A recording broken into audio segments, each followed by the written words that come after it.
Hello friends, welcome back to my YouTube channel the audio book library. क्या पैसा आपके लिए काम कर रहा है या आप पैसे के लिए? रिच डैड पुअर डैड का पहला अध्याय इस सोच को बदलने की शुरुआत है। आज की इस खास पेशकश में हम जानेंगे कि अमीर लोग पैसे के लिए काम क्यों नहीं करते। अगर आप फाइनेंशियल फ्रीडम की राह पर चलना चाहते हैं तो इस वीडियो को आखिर तक जरूर देखें और ऐसी ही प्रेरक किताबों के अध्याय सुनने के लिए द ऑडियो बुक लाइब्रेरी को सब्सक्राइब करना न भूलें। तो चलिए शुरुआत करते हैं एक ऐसी सोच की जो आपकी जिंदगी बदल देगी। अध्याय 1, सबक 1। अमीर लोग पैसे के लिए काम नहीं करते, गरीब और मध्य वर्गीय लोग पैसे के लिए काम करते हैं। अमीर लोग पैसे से अपने लिए काम कराते हैं। डैडी, क्या आप मुझे बता सकते हैं कि अमीर कैसे बना जाता है? मेरे डैडी ने शाम का अखबार नीचे रख दिया। बेटे, तुम अमीर क्यों बनना चाहते हो? उन्होंने ऐसा कहा? मेरे डैडी ने अविश्वास में पूछा। हाँ, ऐसा ही कहा, मैंने आहत अंदाज में जवाब दिया। मेरे डैडी ने खामोशी में अपना सिर हिलाया, अपना चश्मा नाक के पुल तक चढ़ाया और दोबारा अखबार पढ़ने लगे। मैं जवाब के इंतजार में खड़ा रहा। ये 1956 की बात थी। तब मैं 9 साल का था। संयोग से मैं उसी पब्लिक स्कूल में पढ़ता था जहाँ अमीर लोगों के बच्चे पढ़ते थे। हमारा निवास हवाई में मूलतः शुगर प्लांटेशन यानी गन्नों के बागान वाले कस्बे में था। बागान के मैनेजर और कस्बे के बाकी अमीर लोग जैसे डॉक्टर, व्यवसाय के मालिक और बैंकर अपने बच्चों को इसी प्रारंभिक स्कूल में भेजते थे। छठे ग्रेड के बाद उनके बच्चों को आमतौर पर प्राइवेट स्कूलों में भेज दिया जाता था। चूंकि मेरा परिवार सड़क के इस तरफ रहता था, इसलिए मैं इस स्कूल में गया। अगर मैं सड़क के दूसरी तरफ रहता तो मैं एक अलग स्कूल में जाता जहां मेरे जैसे परिवारों के बच्चे पढ़ते थे। छठी ग्रेड के बाद मुझे इन्हीं बच्चों के साथ सरकारी इंटरमीडिएट और हाई स्कूल जाना था। उनके या मेरे लिए कोई प्राइवेट स्कूल नहीं था। मेरे डैडी ने आखिरकार अखबार नीचे रख दिया। मैं जानता था कि वे सोच विचार कर रहे थे। देखो बेटे, उन्होंने धीरे धीरे शुरू किया, अगर तुम अमीर बनना चाहते हो तो तुम्हें पैसे बनाना सीखना होगा। मैंने पूछा, मैं पैसे कैसे बनाऊं? उन्होंने मुस्कुराते हुए कहा, देखो बेटा, अपने दिमाग का इस्तेमाल करो। तब भी मैं उनका असली मतलब समझ गया था। मैं तुम्हें इतना ही बताने वाला हूँ, या मुझे जवाब नहीं मालूम, इसलिए खामख्वाह शर्मिंदा मत करो। एक साझेदारी बन जाती है। अगली सुबह मैंने अपने सबसे अच्छे मित्र माइक को बताया कि मेरे डैडी ने क्या कहा था। जहाँ तक मैं जानता था, सिर्फ माइक और मैं ही उस स्कूल में पढ़ने वाले गरीब बच्चे थे। माइक भी संयोग से ही इस स्कूल में पढ़ रहा था। किसी ने कस्बे में स्कूलों की एक विभाजक रेखा खींच दी थी और इसी वजह से हम अमीर बच्चों वाले स्कूल में आ गए थे। वैसे हम वाकई गरीब नहीं थे, लेकिन हमें गरीबी का एहसास होता था क्योंकि बाकी सभी लड़कों के पास बेसबॉल के नए दस्ताने, नई साइकिलें, हर नई चीज़ होती थी। मम्मी डैडी हमें रोटी, कपड़ा और मकान जैसी सभी बुनियादी चीज़ें मुहैया कराते थे, लेकिन बस इतना ही। मेरे डैडी कहा करते थे, अगर तुम कोई चीज़ चाहते हो तो उसके लिए काम करो।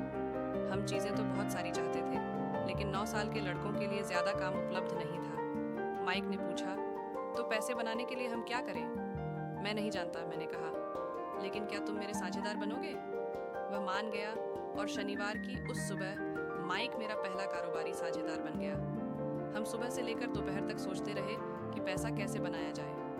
कभी कभार हम उन अमीर बच्चों के बारे में बातें करने लगते थे जो जिमी के समुद्र तट वाले घर पर मजे कर रहे होंगे। इससे दिल थोड़ा दुखता था, लेकिन वह दर्द अच्छा था क्योंकि इसने हमें पैसे बनाने का तरीका सोचते रहने के लिए प्रेरित किया। आखिरकार दोपहर को अचानक हमारे दिमाग में बिजली कौंधी। यह एक ऐसा विचार था जो माइक को विज्ञान की एक पुस्तक में मिला था जिसे उसने पढ़ा था। रोमांचित होकर हमने हाथ मिलाए और अब हमारी साझेदारी के पास एक कारोबार आ गया था। अगले कई सप्ताह माइक और मैं आसपास के इलाके में इधर उधर दौड़ते रहे, दरवाजे खटखटाते रहे और पड़ोसियों से पूछते रहे कि क्या वे अपने इस्तेमाल किए हुए टूथपेस्ट ट्यूब हमारे लिए रख सकते हैं। हैरानी के भाव के साथ ज्यादातर वयस्कों ने मुस्कुराते हुए हाँ कर दी। कुछ ने हमसे पूछा कि हम उनका क्या करेंगे। इसके जवाब में हमने कहा, हम आपको नहीं बता सकते, यह एक कारोबारी रहस्य है। जैसे जैसे सप्ताह गुजर रहे थे, मेरी मम्मी का कष्ट बढ़ता जा रहा था। अपने कच्चे माल को इकट्ठा करने के लिए हमने जो जगह चुनी थी वह उनकी वॉशिंग मशीन के पास थी। यह एक भूरा कार्डबोर्ड बॉक्स था जिसमें कभी केचप की बोतलें रखी जाती थीं। अब उसमें टूथपेस्ट ट्यूब्स का हमारा छोटा सा ढेर बढ़ने लगा। आखिरकार मेरी मम्मी के सब्र का बांध टूट गया। पड़ोसियों की गंदी, मुड़ी टुड़ी, इस्तेमाल हो चुकी टूथपेस्ट ट्यूब्स को देख देख कर उनका दिमाग खराब हो गया था। उन्होंने पूछा, तुम लोग क्या कर रहे हो? और मैं यह दोबारा नहीं सुनना चाहती कि यह एक कारोबारी रहस्य है। इस कचरे को साफ करो वरना मैं इसे बाहर फेंक दूंगी। माइक और मैंने हाथ पैर जोड़कर उनसे मोहल्लत मांगी। हमने उन्हें बताया कि हमारे पास जल्द ही पर्याप्त ट्यूब्स हो जाएंगी और फिर हम उत्पादन शुरू कर देंगे। हमने उन्हें जानकारी दी कि हम 2-3 पड़ोसियों का इंतजार कर रहे हैं जिनकी टूथपेस्ट ट्यूब्स खत्म होने वाली थी और हमें मिलने वाली थी। मम्मी ने हमें 1 सप्ताह की मोहलत दे दी। उत्पादन शुरू करने की तारीख योजना से ज़्यादा जल्दी आ गई थी और दबाव बढ़ गया था। मेरी पहली साझेदारी पर खतरा मंडरा रहा था क्योंकि मेरी खुद की मम्मी ने जगह खाली करने का नोटिस थमा दिया था। ये माइक का काम था कि वह पड़ोसियों से टूथपेस्ट जल्दी खत्म करने को कहे। साथ में वह उनसे यह भी कहता था कि उनके दांतों के डॉक्टर का भी यही कहना था कि उन्हें दिन में ज़्यादा बार ब्रश करना चाहिए। मैं उत्पादन की प्रक्रिया को ठीक ठाक करने में जुट गया। एक दिन मेरे डैडी एक दोस्त के साथ घर आए। उन्होंने देखा कि 9 साल के 2 लड़के पोर्च में पूरी गति से उत्पादन करने में जुटे हैं। हर कहीं बारीक सफ़ेद चूरा फैला हुआ था।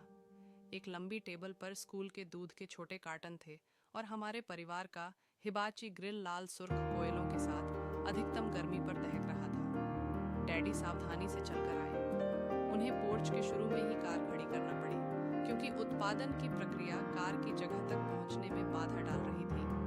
जब वे और उनके दोस्त करीब आए तो उन्होंने देखा कि स्टील का एक बर्तन कोयलों के ऊपर रखा था जिसमें टूथपेस्ट ट्यूब्स पिघल रही थी। उस जमाने में टूथपेस्ट प्लास्टिक की ट्यूब्स में नहीं आते थे, ट्यूब्स शीशे से बनती थी। इसलिए ऐंठ के जल जाने पर हम ट्यूब्स को स्टील के छोटे बर्तन में डाल देते थे।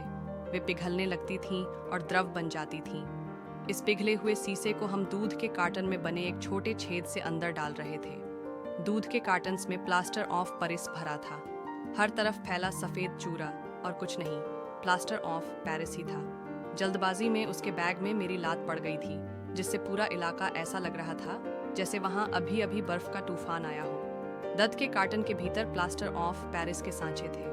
मेरे डैडी और उनके दोस्त ने देखा। जब हम पिघले हुए शीशे को सावधानी से प्लास्टर ऑफ पेरिस के क्यूब के ऊपर छोटे छेद में डालते रहे। संभलकर, डैडी ने कहा। मैंने ऊपर देखे बिना सिर हिला दिया। आखिर जब शीशा डालने का काम खत्म हो गया तो मैंने स्टील का बर्तन नीचे रखा और अपने डैडी की तरफ देखकर मुस्कुराया। तुम लोग क्या कर रहे हो? उन्होंने मुस्कुराते हुए सावधानी से पूछा। हम वही कर रहे हैं जो आपने मुझसे करने को कहा था। हम अमीर बनने जा रहे हैं, मैंने कहा। हाँ, माइक ने मुस्कुराते हुए कहा और अपना सिर हिलाया। हम दोनों साझेदार हैं। मेरे डैडी ने पूछा, और प्लास्टर के इन सांचों में क्या है? देखिए, मैंने कहा, इसमें एक बहुत अच्छी चीज़ है। छोटी हथौड़ी से मैंने उस सील को ठोका जिसने क्यूब को बीच से खोल दिया। मैंने प्लास्टर के सांचे का ऊपरी आधा हिस्सा बाहर निकाला और शीशे का 5 सेंट का सिक्का बाहर टपक गया। हे भगवान, मेरे डैडी ने कहा, तुम लोग शीशे के सिक्के ढाल रहे हो। बिल्कुल सही, माइक ने कहा। हम वही कर रहे हैं जो आपने हमसे करने को कहा था। हम पैसे बना रहे हैं। मेरे डैडी के दोस्त मुड़े और जोर जोर से हंसने लगे। मेरे डैडी ने भी मुस्कुराकर सिर हिलाया। आग और टूथपेस्ट ट्यूब्स के खाली बॉक्स के साथ ही उनके सामने 2 छोटे लड़के थे जो सफ़ेद धूल से ढंके होकर खूब मुस्कुराए जा रहे थे। उन्होंने हमसे कहा कि हम सब कुछ छोड़कर उनके साथ चलें और घर की सामने वाली सीढ़ियों पर बैठें। मुस्कुराते हुए उन्होंने नरमी से समझाया कि जालसाजी शब्द का क्या मतलब होता है। हमारे सपने चूर चूर हो गए। आपका मतलब है यह गैर कानूनी है? माइक ने कांपती आवाज में पूछा। छोड़ो भी, मेरे डैडी के दोस्त ने कहा। हो सकता है वे अपनी जन्मजात प्रतिभा का विकास कर रहे हों। डैडी ने उन्हें घूर कर देखा। हाँ, यह गैर कानूनी है, मेरे डैडी ने नरमी से कहा। लेकिन तुम लड़कों ने यह दिखा दिया है कि तुम में बहुत रचनात्मकता और मौलिक विचार हैं। इसी तरह आगे बढ़ते रहो। मुझे तुम पर सचमुच गर्व है। निराश होकर माइक और मैं लगभग 20 मिनट तक खामोशी से बैठे रहे। इसके बाद अपने फैलाए कचरे को साफ करने लगे। पहले ही दिन हमारा कारोबार चौपट हो गया था। चूरे को झाड़ू से साफ करते हुए मैंने माइक की ओर देखा और कहा, मुझे लगता है कि जिमी और उसके दोस्त सही कहते हैं, हम वाकई गरीब हैं। जब मैंने यह बात कही तो मेरे डैडी जा ही रहे थे। उन्होंने कहा, लड़कों, तुम तभी गरीब कहलाओगे जब तुम हार मान लोगे। सबसे महत्वपूर्ण बात यह है कि तुमने कुछ किया। ज्यादातर लोग अमीर बनने की सिर्फ बातें करते हैं और सपने देखते हैं। तुमने कुछ किया है। मुझे तुम दोनों पर बहुत नाज है। मैं दोबारा कहूँगा कि इसी तरह आगे बढ़ते रहो, हौसला मत छोड़ो। माइक और मैं खामोशी में वहाँ खड़े रहे। ये शब्द सुनने में तो अच्छे लगते थे, लेकिन इनसे हमें यह पता नहीं चलता था कि हम क्या करें। डैडी, ऐसा क्यों है कि आप अमीर नहीं हैं? मैंने पूछा। क्योंकि मैंने एक स्कूल टीचर बनने का विकल्प चुना था। स्कूल के टीचर दरअसल अमीर बनने के बारे में नहीं सोचते। हमें बस पढ़ाना और सिखाना पसंद होता है। काश मैं तुम्हारी मदद कर सकता, लेकिन मैं सचमुच नहीं जानता कि पैसे कैसे बनाना है। माइक और मैं मुड़कर दोबारा सफाई करने लगे। मैं समझता हूँ, मेरे डैडी बोले, अगर तुम लोग यह सीखना चाहते हो कि अमीर कैसे बनना है तो मुझसे मत पूछो। माइक, ये सवाल अपने डैडी से पूछो। मेरे डैडी? माइक ने हैरानी के भाव के साथ कहा। हाँ, तुम्हारे डैडी। मेरे डैडी ने मुस्कुराते हुए दोहराया। तुम्हारे डैडी और मेरा बैंकर एक ही है और वह तुम्हारे डैडी के गुण गाता है। उसने मुझे कई बार बताया है कि जब पैसे बनाने की बात आती है तो तुम्हारे डैडी कमाल के हैं। मेरे डैडी? माइक ने अविश्वास में दोबारा पूछा। तो फिर ऐसा कैसे है कि स्कूल के अमीर बच्चों की तरह हमारे पास एक शानदार कार और आलीशान मकान नहीं है? शानदार कार और आलीशान मकान का यह मतलब नहीं है कि तुम अमीर हो या तुम पैसे बनाने की कला जानते हो, मेरे डैडी ने जवाब दिया। जिमी के डैडी गन्ने के बागान में काम करते हैं। वह मुझसे ज़्यादा अलग नहीं है। वह एक कंपनी में काम करता है और मैं सरकारी ऑफिस में। कंपनी ने उसे कार दे रखी है। शक्कर की कंपनी आर्थिक परेशानी में है और जल्द ही हो सकता है कि जिमी के डैडी के पास कुछ न रहे। तुम्हारे डैडी अलग हैं, माइक। ऐसा लगता है कि वे एक साम्राज्य बना रहे हैं और मेरा अनुमान है कि कुछ ही सालों में वे बहुत अमीर आदमी बन जाएंगे। ये सुनकर माइक और मैं दोबारा रोमांचित हो गए। नए उत्साह के साथ हम अपने डूबे हुए व्यवसाय के मलबे को साफ करने लगे। सफाई करते करते हमने योजना बनाई कि माइक के डैडी से कब और कैसे बात की जाए। समस्या यह थी कि माइक के डैडी बहुत ज्यादा काम करते थे और अक्सर देर रात तक घर नहीं लौटते थे। उसके डैडी वेयर हाउसेस, एक निर्माण कंपनी, स्टोरों की श्रृंखला और 3 रेस्तराओं के मालिक थे। रेस्तराओं की वजह से ही उन्हें घर लौटने में देर हो जाती थी। सफाई पूरी होने के बाद माइक बस पकड़कर घर चला गया। उसने बताया था कि उस रात जब उसके डैडी घर लौटेंगे तो वह उनसे पूछेगा कि क्या वे हमें अमीर बनने का तरीका सिखा सकते हैं। माइक ने वादा किया कि जैसे ही उसकी डैडी से बात हो जाएगी वह मुझे फ़ोन करेगा, चाहे कितनी ही देर क्यों ना हो जाए। फ़ोन की घंटी रात को 8:30 पर बजी। ठीक है, मैंने कहा। अगले शनिवार मैंने फ़ोन नीचे रख दिया। माइक के डैडी हमसे मिलने को तैयार हो गए थे। शनिवार सुबह मैंने 7:30 पर वाली बस पकड़ी ताकि कस्बे के गरीब हिस्से तक जा सकूं। सबका शुरू होते हैं माइक और मैं सुबह 8 बजे उसके डैडी से मिले। वे पहले से ही व्यस्त थे और 1 घंटे से अधिक समय से काम में लगे थे। जब मैं उनके साधारण, छोटे और साफ सुथरे घर की ओर बढ़ा तो मैंने देखा कि उनका कंस्ट्रक्शन सुपरवाइजर अपने पिकअप ट्रक में बैठकर वहां से जा रहा था। माइक मुझे दरवाजे पर ही मिल गया। उसने दरवाजा खोलते हुए कहा, डैडी फोन पर है और उन्होंने पीछे के पोर्च में इंतजार करने को कहा है। जब मैंने उस पुराने मकान की चौखट लांघी तो लकड़ी का पुराना फर्श आवाजें करने लगा। दरवाजे के भीतर सस्ता सा गलीचा था। गलीचा वहां इसलिए बिछाया गया था ताकि फर्श पर पड़े अनगिनत कदमों के निशानों को छिपाया जा सके। हालांकि गलीचा साफ था, लेकिन इसे बदलने की जरूरत थी। जब मैं संकरे लिविंग रूम में दाखिल हुआ तो मेरा दम घुटने लगा। यह पुरानी बदबू वाले फर्नीचर से भरा था, जिसे निश्चित रूप से संग्रहालय में रखा जाना चाहिए था। सोफे पर 2 महिलाएं बैठी थीं, जिनकी उम्र मेरी माँ से थोड़ी ज्यादा होगी। महिलाओं के सामने एक आदमी कामकाजी पोशाक में बैठा था। वह खाकी स्लैक्स और खाकी शर्ट पहने था। इन पर अच्छी प्रेस तो थी, लेकिन स्टार्च नहीं था। वह चमचमाते कामकाजी जूते भी पहने था। उसकी उम्र मेरे डैडी से लगभग 10 साल ज्यादा होगी। जब माइक और मैं उसके पास से निकलकर पिछले पोर्च की ओर गए तो वह मुस्कुराया। मैं भी संकोची अंदाज में मुस्कुरा दिया। ये लोग कौन हैं? मैंने पूछा। ओह, वे मेरे डैडी के कर्मचारी हैं। यह आदमी उनके वेयर हाउसेस संभालता है और महिलाएं रेस्तराओं की मैनेजर हैं। आते समय तुमने उस निर्माण सुपरवाइजर को तो देख ही लिया होगा, जो यहाँ से 50 मील दूर एक सड़क परियोजना पर काम कर रहा है। उनका दूसरा सुपरवाइजर भी है जो बहुत से मकान बना रहा है, लेकिन वह तुम्हारे यहाँ आने से पहले ही जा चुका था। क्या ऐसा हमेशा ही होता है? मैंने पूछा। हमेशा तो नहीं, लेकिन अक्सर होता है, माइक ने मुस्कुराते हुए कहा, जब उसने मेरे बगल में बैठने के लिए एक कुर्सी खींची। माइक बोला, मैंने डैडी से पूछा था कि क्या वे हमें पैसा बनाना सिखाएंगे। ओह, और उन्होंने क्या जवाब दिया? मैंने सधा हुआ सवाल किया। देखो, पहले तो उनके चेहरे पर हंसी का भाव आया, पर फिर कुछ सोचकर वे बोले कि वे हमारे सामने एक प्रस्ताव रखेंगे।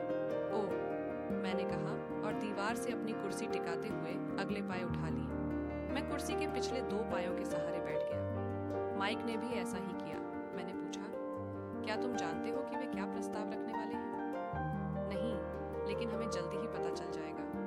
अचानक माइक के डैडी जर्जर पुराने दरवाजे से होकर पोर्च में दाखिल हुए। माइक और मैं उछलकर खड़े हो गए, सम्मान के कारण नहीं, बल्कि इसलिए क्योंकि हम चौंक गए थे। तैयार हो लड़कों? उन्होंने पूछा, जब उन्होंने हमारे साथ बैठने के लिए एक कुर्सी खींची। हमने अपना सिर हिलाया, फिर हमने अपनी कुर्सियां दीवार से दूर खींची और उन्हें उनके सामने बैठने के लिए सरका लिया। वे लंबे चौड़े थे, लगभग 6 फुट लंबे और 200 पाउंड के। मेरे डैडी ज्यादा लंबे थे, लगभग इतने ही वजन के, और माइक के डैडी से 5 साल ज्यादा बड़े। हालांकि उनकी प्रजाति एक नहीं थी, लेकिन वे लगभग एक से ही दिखते थे। शायद उनमें एक जैसी ऊर्जा थी। माइक कहता है कि तुम पैसे बनाना सीखना चाहते हो। क्या यह सही है रॉबर्ट? मैंने अपना सिर जल्दी से हिलाया, लेकिन थोड़े डर के साथ। उनके शब्दों और मुस्कान में बहुत शक्ति थी। ठीक है, तो ये रहा मेरा प्रस्ताव। मैं तुम लोगों को सिखाऊंगा, लेकिन मैं यह काम तुम्हारे क्लासरूम जैसी शैली में नहीं करूंगा। तुम मेरे लिए काम करोगे तो बदले में मैं तुम्हें सिखाऊंगा। तुम मेरे लिए काम नहीं करोगे तो मैं तुम्हें नहीं सिखाऊंगा। तुम्हारे काम करते समय मैं तुम्हें ज़्यादा तेज़ी से सिखा सकता हूँ, लेकिन अगर तुम बस बैठकर सुनते रहो जैसा तुम स्कूल में करते हो तो मेरा समय बर्बाद होगा। यह मेरा प्रस्ताव है, या तो मान लो वरना छोड़ दो। मैंने पूछा, ओह, क्या मैं फैसला करने से पहले एक सवाल पूछ सकता हूँ? नहीं, इसे स्वीकार कर लो या छोड़ दो। मेरे पास इतना ज़्यादा काम है कि मैं अपना वक़्त बर्बाद नहीं कर सकता। अगर तुम में तुरंत निर्णय लेने की क्षमता नहीं है तो तुम वैसे भी कभी पैसे कमाना नहीं सीख पाओगे। अवसर आते हैं और चले जाते हैं, इसलिए तुरंत निर्णय लेने की क्षमता एक महत्वपूर्ण योग्यता है। तुमने जैसा चाहा था वैसा अवसर तुम्हारे सामने मौजूद है। अगले 10 सेकंड में या तो तुम्हारी शिक्षा शुरू हो जाएगी या फिर यह हमेशा के लिए खत्म हो जाएगी। माइक के डैडी ने चिढ़ाने वाली मुस्कान के साथ कहा। बुद्धिमत्ता जो वक्त की कसौटी पर सटीक साबित हुई है। निर्णय लेने की क्षमता संसार ज्यादा तेजी से बढ़ता जा रहा है। शेयर बाजार के सौदे मिलीसेकंडों में किए जाते हैं। सौदे मिनटों में इंटरनेट पर आते और चले जाते हैं। ज्यादा से ज्यादा लोग अच्छे सौदों के लिए प्रतिस्पर्धा कर रहे हैं। इसलिए आप जितनी तेजी से निर्णय ले सकते हैं, आपके अवसरों को जकड़ने की संभावना उतनी ही ज्यादा होती है किसी दूसरे के ऐसा करने से पहले। मंजूर, मैंने कहा। मंजूर, माइक भी बोला। बहुत बढ़िया, माइक के डैडी ने कहा। 10 मिनट में मिसेस मार्टिन आ जाएंगी। जब मेरी उनसे बातचीत हो जाए तो तुम उनके साथ मेरे छोटे सुपरमार्केट में चले जाना और वहां काम शुरू कर देना। मैं तुम्हें 10 सेंट प्रति घंटे की दर से तनख्वाह दूंगा और तुम हर शनिवार को 3 घंटे काम करोगे। लेकिन आज तो मेरा सॉफ्टबॉल मैच है, मैंने कहा। माइक के डैडी ने आवाज धीमी करके कड़क लहजे में कहा, या तो मान लो वरना छोड़ दो। मैं इसे मानता हूँ, मैंने जवाब दिया और खेलने के बजाय काम करने तथा सीखने का विकल्प चुना। 30 सेंट मिलने के बाद उस दिन सुबह 9 बजे माइक और मैं मिसेस मार्टिन के लिए काम कर रहे थे। वे भली और धैर्यवान महिला थीं। वे हमेशा कहती थीं कि माइक और मुझे देखकर उन्हें अपने दोनों बच्चों की याद आ जाती थी जो अब बड़े होकर दूर चले गए हैं। हालांकि वे भली थीं, लेकिन वे कड़ी मेहनत में यकीन करती थीं और हमें काम में लगाए रखती थीं। हम 3 घंटे तक डिब्बाबंद सामानों को शेल्फ से उतारते थे, फेदर डस्टर से हर डिब्बे की धूल साफ करते थे और फिर उन्हें दोबारा करीने से जमा देते थे। ये बहुत ही नीरस और थकाऊ काम था। माइक के डैडी को मैं अपना अमीर डैडी कहता हूँ और उनके पास इस तरह के 9 छोटे सुपरमार्केट थे जिनमें से हर एक में बड़ी कार पार्किंग थी। वे 7-11 कन्वीनियंस स्टोर्स के शुरुआती संस्करण थे, छोटे किराना स्टोर जहाँ लोग दूध, ब्रेड, बटर और सिगरेट जैसे सामान खरीदते थे। समस्या यह थी कि तब हवाई में एयर कंडीशनिंग का ज़्यादा चलन नहीं था और गर्मी के कारण स्टोर्स के दरवाजे बंद नहीं रहते थे। सड़क और पार्किंग की तरफ वाले स्टोर के दरवाजे खुले रहते थे। जब भी कोई कार पास से गुजरती थी या पार्किंग में आकर खड़ी होती थी तो हर बार धूल का गुब्बार उठता था और स्टोर में घुसकर डिब्बों पर बैठ जाता था। हम जानते थे कि जब तक एयर कंडीशनिंग नहीं आएगा तब तक हमारे पास नौकरी रहेगी। 3 सप्ताह तक माइक और मैं मिसेस मार्टिन के पास जाते रहे तथा 3 घंटे तक काम करते रहे। दोपहर तक हमारा काम खत्म हो जाता था और वे हमारे हाथ में 3 छोटे सिक्के थमा देती थीं। देखिए, 1950 के दशक के बीच 9 साल की उम्र में भी 30 सेंट कमाने में कोई खास खुशी नहीं होती थी। तब कॉमिक बुक्स 10 सेंट में आती थीं, इसलिए मैं अपना पैसा आमतौर पर कॉमिक बुक्स पर खर्च करता था और फिर घर चला जाता था। चौथे सप्ताह के बुधवार तक मैं यह काम छोड़ने का मन बना चुका था। मैं काम करने के लिए सिर्फ इसलिए तैयार हुआ था क्योंकि मैं माइक के डैडी से पैसे बनाना सीखना चाहता था और अब मैं 1 घंटे में 10 सेंट की गुलामी कर रहा था। उससे भी बढ़कर उस पहले शनिवार के बाद मैंने माइक के डैडी को देखा तक नहीं था। मैं काम छोड़ रहा हूँ, मैंने लंच के समय माइक को बताया। स्कूल नीरस था और अब मेरे पास शनिवार भी नहीं थे जिनकी मैं राह देख सकूं, लेकिन यह 30 सेंट थे जिनकी वजह से मेरा दिमाग खराब हो गया था। इस बार माइक मुस्कुराया। तुम किस बात पर हंस रहे हो? मैंने गुस्से और कुंठा में पूछा। डैडी ने कहा था कि ऐसा ही होगा। उन्होंने कहा था कि जब तुम छोड़ने का फैसला कर लो तब वे तुमसे मिलना चाहेंगे। क्या? मैंने आवेश में कहा। वे इंतजार कर रहे थे कि मैं इससे उकता जाऊं? कुछ, माइक बोला। डैडी अलग तरह के हैं। वे तुम्हारे डैडी की तरह नहीं सिखाते हैं। तुम्हारे मम्मी डैडी बहुत बोलते हैं। मेरे डैडी शांत हैं और कम बोलते हैं, इसलिए तुम इस शनिवार तक इंतजार कर लो। मैं उन्हें बता दूंगा कि तुम काम छोड़ने का फैसला कर चुके हो। तुम्हारा मतलब है मेरे साथ नाटक खेला गया है? नहीं, दरअसल नहीं, लेकिन शायद हो भी सकता है। डैडी शनिवार को बता देंगे। शनिवार को कतार में इंतजार करना मैं माइक के डैडी का सामना करने को तैयार था। मेरे असल डैडी भी उन पर नाराज थे। मेरे असल डैडी, जिन्हें मैं गरीब डैडी कहता हूँ, सोचते थे कि अमीर डैडी बाल श्रम कानूनों का उल्लंघन कर रहे थे और उनकी जांच होनी चाहिए। मेरे शिक्षित गरीब डैडी ने मुझसे वह मांगने को कहा जिसका मैं हकदार था, कम से कम 25 सेंट प्रति घंटा। गरीब डैडी ने मुझसे कहा कि अगर मेरी तनख्वाह नहीं बढ़ती है तो मुझे तुरंत नौकरी छोड़ देनी चाहिए। वैसे भी तुम्हें उस घटिया नौकरी की जरूरत नहीं है, मेरे गरीब डैडी ने तैश में कहा। शनिवार की सुबह 8 बजे मैं माइक के घर पहुंचा और दरवाजा माइक के डैडी ने खोला। बैठ जाओ और कतार में इंतजार करो, उन्होंने मेरे दाखिल होते समय कहा। फिर वे मुड़े और बेडरूम के पास बने अपने छोटे ऑफिस में गायब हो गए। मैंने कमरे में चारों ओर देखा मगर मुझे माइक कहीं नहीं दिखा। अजीब सा महसूस करते हुए मैं सावधानी से उन दोनों महिलाओं के पास बैठ गया जो मुझे 4 सप्ताह पहले वहीं दिखी थीं। वे मुस्कुराईं और सोफे पर थोड़ा खिसक कर मेरे लिए जगह बना दी। 45 मिनट गुजर गए और मैं आग बबूला होने लगा। तकरीबन 30 मिनट पहले दोनों महिलाएं उनसे मिलकर वहां से जा चुकी थीं। एक अधिक उम्र का आदमी वहां 20 मिनट तक बैठा था और अब वह भी निकलकर जा चुका था। मकान खाली था और यहाँ मैं हवाई के उस सुहाने दिन एक सीलन भरे अंधेरे लिविंग रूम में बैठा था और एक लालची आदमी से बात करने का इंतजार कर रहा था जो बच्चों का शोषण करता था। मुझे ऑफिस में इधर उधर कागज सरकने की आवाजें सुनाई दे रही थीं। वे फोन पर बात कर रहे थे और मुझे नजरअंदाज कर रहे थे। मैं उनसे मिले बिना ही बाहर जाने के लिए तैयार था, लेकिन किसी कारण मैं रुक गया। आखिर 15 मिनट बाद ठीक 9 बजे अमीर डैडी अपने ऑफिस के बाहर निकले। बिना कुछ कहे उन्होंने मुझे हाथ से ऑफिस में आने का इशारा किया। अमीर डैडी ने अपने ऑफिस की कुर्सी को घुमाते हुए कहा, मुझे लगता है कि तुम वेतन बढ़वाना चाहते हो या तुम नौकरी छोड़ने वाले हो। रुआंसी आवाज में मेरे मुंह से निकला, देखिए, आप समझौते की अपनी शर्त पूरी नहीं कर रहे हैं। 9 साल की उम्र में किसी वयस्क से मुठभेड़ करना सचमुच डरावना था। आपने कहा था कि अगर मैं आपके लिए काम करूंगा तो आप मुझे सिखाएंगे। देखिए, मैंने आपके लिए काम किया है, मैंने मेहनत से काम किया है।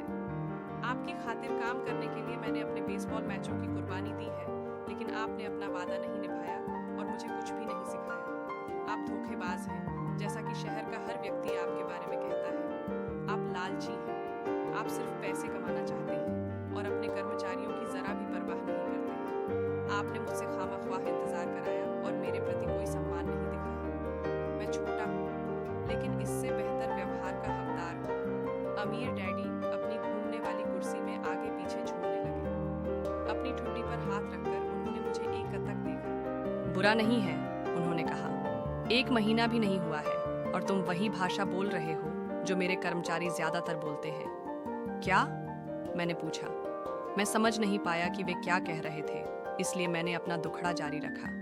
मैंने सोचा था कि आप अपना वादा निभाएंगे और मुझे सिखाएंगे। इसके बजाय आप मुझ पर अत्याचार कर रहे हैं। यह जुल्म है, सरासर जुल्म है। आज भी सच है। सीखने का उल्टा पिरामिड एडगर डेल को हमें यह सिखाने का श्रेय जाता है कि हम सबसे अच्छी तरह कार्य करके, असली चीज करके या सिमुलेशन के जरिए सीखते हैं। कई बार इसे अनुभवजन्य सीखना कहा जाता है। डेल और उनका सीखने का शंकु हमें बताता है कि पढ़ना और व्याख्यान सुनना सीखने के सबसे कम असरदार तरीके हैं। और हम सभी जानते हैं कि ज़्यादातर स्कूल हमें किस तरह सिखाते, पढ़ाकर और व्याख्यान सुनाकर। सीखने का उल्टा पिरामिड 2 सप्ताह बाद हम में याद रखने की प्रवृत्ति होती है। 90% जो हम कहते और करते हैं। असली चीज करना, असली अनुभव को सिमुलेट करना, नाटकीय प्रस्तुति करना 70% जो हम कहते हैं। व्याख्यान देना, किसी चर्चा में हिस्सेदारी करना 50% जो हम देखते और सुनते हैं। स्थान पर इसे होते हुए देखना, किसी डेमोन्स्ट्रेशन को देखना, किसी एग्जिबिट को देखना, किसी फिल्म को देखना निष्क्रिय। 30% जो हम देखते हैं चित्रों को देखना, 20% जो हम सुनते हैं शब्द सुनना व्याख्यान, 10% जो हम पढ़ते हैं पढ़ना, संलग्नता की प्रकृति सक्रिय निष्क्रिय। मैं तुम्हें सिखा रहा हूँ, अमीर डैडी ने धीमे स्वर में कहा। आपने मुझे क्या सिखाया है? कुछ भी नहीं, मैंने गुस्से से कहा। जब मैं चंद सिक्कों के बदले काम करने के लिए तैयार हो गया, उसके बाद से आपने मुझसे बात तक नहीं की है। 1 घंटे के बदले 10 सेंट। हाँ, मुझे तो सरकार से आपकी शिकायत करनी चाहिए।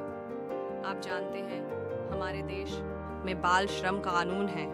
आप तो जानते ही हैं, मेरे डैडी सरकार के लिए काम करते हैं। शाबाश, अमीर डैडी ने कहा।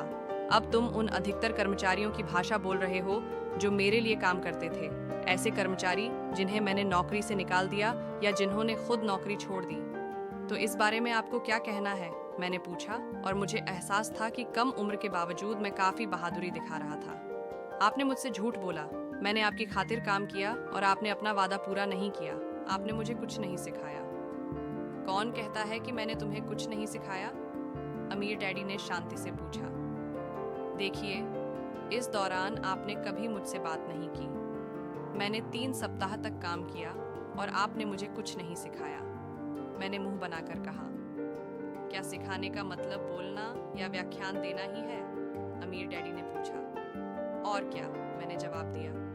इस तरह वे तुम्हें स्कूल में सिखाते हैं, उन्होंने मुस्कुराते हुए कहा। लेकिन जीवन तुम्हें इस तरह से नहीं सिखाता है और मेरा मानना है कि जीवन सबसे अच्छा शिक्षक होता है।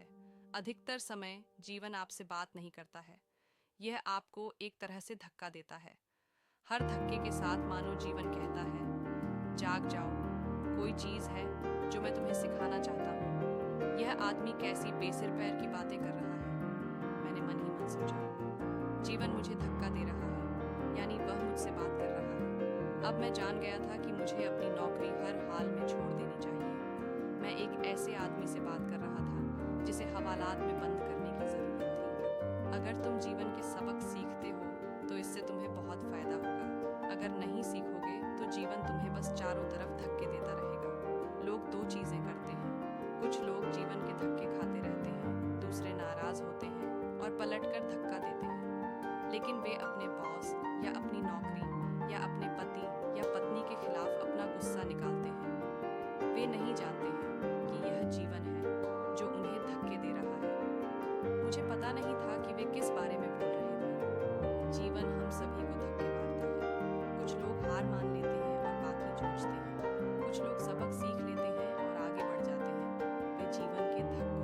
का स्वागत करते हैं। इन गिने चुने लोगों के लिए इसका मतलब यह होता है कि उन्हें कुछ सीखने की ज़रूरत है और उन्हें कुछ सीख लेना चाहिए। वे सीख लेते हैं और आगे बढ़ जाते हैं। ज़्यादातर लोग छोड़ देते हैं और कुछ लोग तुम्हारी तरह लड़ते भी हैं। आज भी सच है, शिक्षक के रूप में जीवन आज की सहस्त्राब्दी के लोग जीवन के कठोर तथ्य सीख रहे हैं। नौकरियां मिलना ज़्यादा मुश्किल हो रहा है। रोबोट लाखों की तादाद में कर्मचारियों की जगह ले रहे हैं। कोशिश और गलती करके सीखना आज बहुत ज़्यादा महत्वपूर्ण है। पुस्तक से सीखना असल संसार में कम मूल्यवान साबित हो रहा है। अब कॉलेज की शिक्षा किसी नौकरी की कोई गारंटी नहीं देती है।